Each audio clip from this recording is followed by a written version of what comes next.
Tap 3 mana, ice cream with banana. Now our problem solved. Hi guys, we're going to be playing some standard Momir Basics on Magic the Gathering Arena. Momir Basics is on Arena is based on Momir Basics on Magic the Gathering Online or Modo, the earlier version of Magic the Gathering Arena. And it's based on the most popular card from the Vanguard set, Momir Vig Simic Visionary. The Vanguard set allowed you to start the game with the card.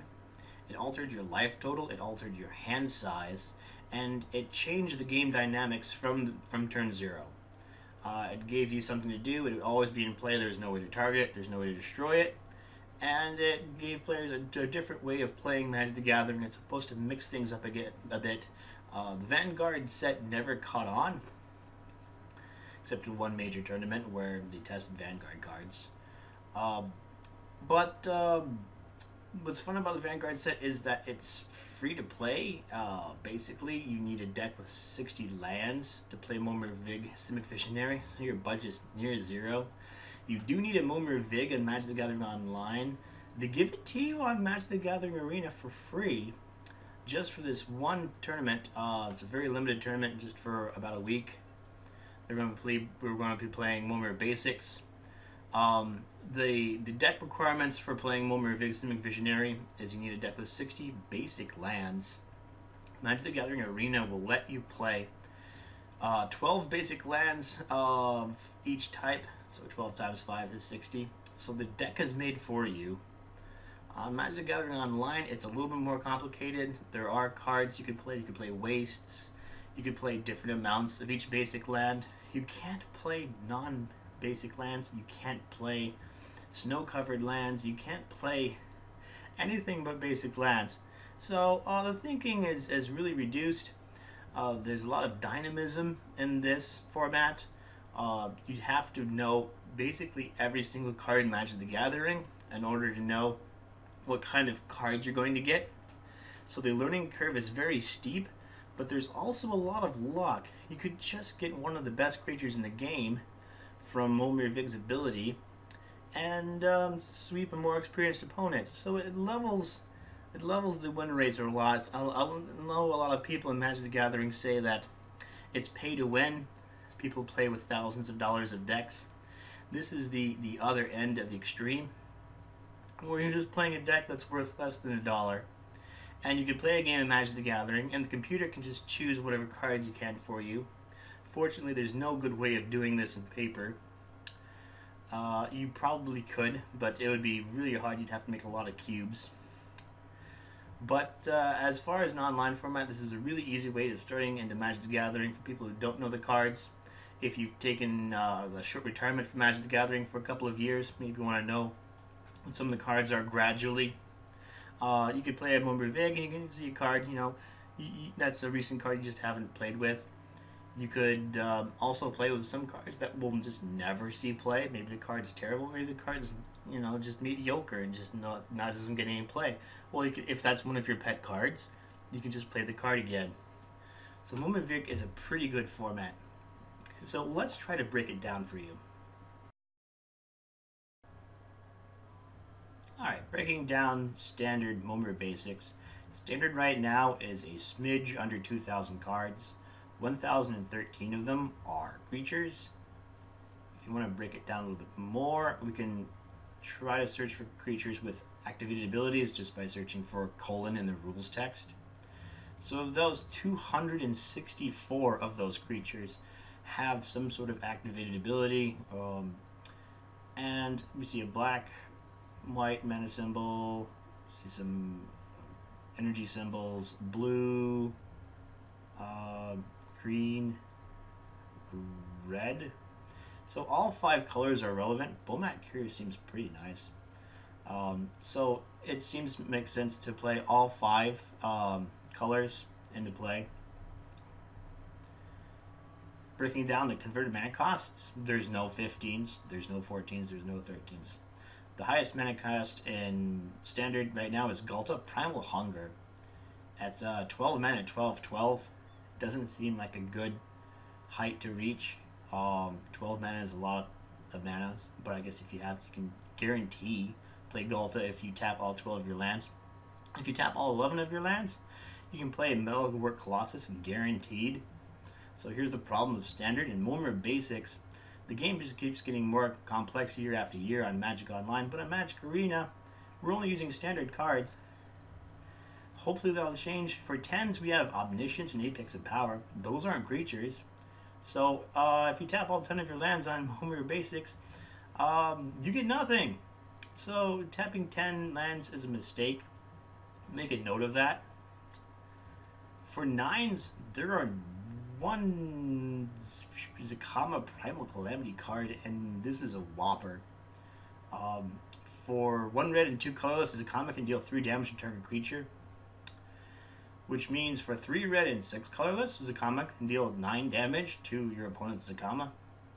Which means if you get 9 mana, you can play Zakama, and then your opponent plays a Zakama, and you can just untap, destroy your opponent's Zakama. And if your opponent plays Zakama again, you can untap and play Zakama. And you can just keep making land drops until you have 4 red and 8 colorless, and then you can do 9 damage to a Zakama and 3 damage to your opponent's creatures, and your opponent can't advance the game. So whoever goes first seems to have a strong advantage in Standard Momir Basics at the moment. Hopefully when Guilds of Ravnica comes out, it won't be Standard Momir Basics, so it'll be fixed. If they ever decide to have Momir Basics again. For 8s, there's not many 8s to study, so let's just study them. Ancient Brontodon, 9/9 for 8. Gishath, Sun's Avatar. Vigilance Trample Haste is pretty good. Its ability reveals dinosaur cards onto the battlefield. Your deck is going to be completely basic lands, so its ability doesn't do anything, but haste is really nice.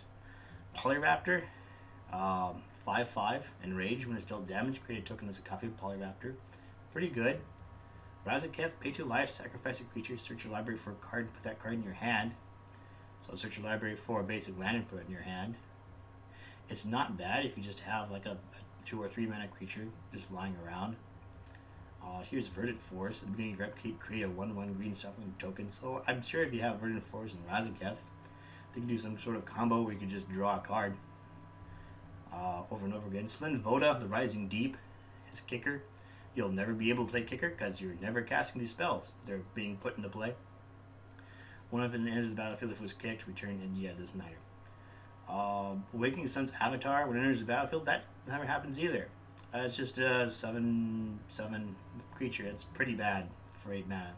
Zatalpa Primal Dawn is a 4/8 flying double strike of Vigilance Trample Indestructible. That seems pretty good too. The good part about this so far is there just seems to be no terrible creatures in here. Magic the Gathering Online has Scornful Egoist, just a 1/1 creature for huge amounts of mana, and there isn't anything like that here. There's no tricks in your Jack in the Box, except for Demon Lord Bells Unlock. Demon Lord Bells Unlock is a 6 casting cost creature. It's flying trample. When it enters the battlefield, exile cards from the top of your library until you exile a non-land card. That's never happening. Then put that card in your hand. If the card's converted mana cost is 4 or greater, repeat this process. Deals 1 damage to you for each card put in your hand this way. Well, it won't deal damage to you because no cards are going in your hand. It just comes into play. You exile cards from the top of your library until you exile a non-land card. Your entire deck's land, so you just exile your library when it comes into play. And then you cry. That's dumb. So, other follies, here's the 0 casting cost library in Standard. There's Ornithopter, the 0/2 with flying. There's probably some 1 casting cost creatures that are better than this. Walking Ballista is a 0/0 for 0. So if it comes into play, it will just die as a state-based effect, and you get nothing.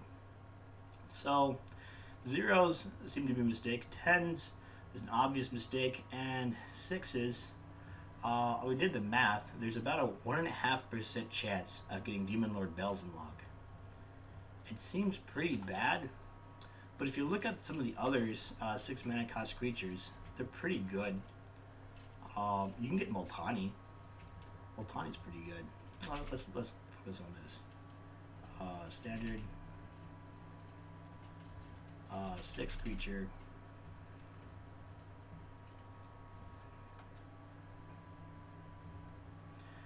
So, too many to study. There's 76 casting cost creatures. But just going through a few of them. Carnage Tyrant. It's legal. Combustible Gear Hulk. Puts the top 3 cards of your library into your graveyard. Deals damage equal to the total casting cost of those cards. That's always 0. So, never let your opponent draw 3 with Combustible Gear Hulk. There's some bombs. Other creatures get -2/-1 in turn. Guys, you get an energy counter. Your Demon Lord Bells and Lock. Pretty bad. Moldrathis seems pretty good. You can put up to 1 permanent card of each permanent type from your graveyard into play, which is a land. So it's like a draw card every single turn. Moltani gets +1/+1 for each land you control each land card in your graveyard, since you'll be discarding land cards almost every turn with Momir. This could be a really huge creature. As far as tricks as like Swamp Walk and Planeswalk goes, there's just nothing much to say. There's Nightmare here, which is going to be a pretty small creature, considering in standard Momir Basics, you only have 12 swamps in your deck. So worrying about Planeswalk and Forest Walk and Swamp Walk just doesn't seem to be a problem in Momir Standard. So that's the breakdown. Thanks for watching the video. Please remember to like and subscribe. And if you want a notification, click the bell icon below. If you really like it, share with your friends. And if you really like it, give Dan Horning money on Patreon. And give me money. I love money. Do all the things. Cast mind run on yourself.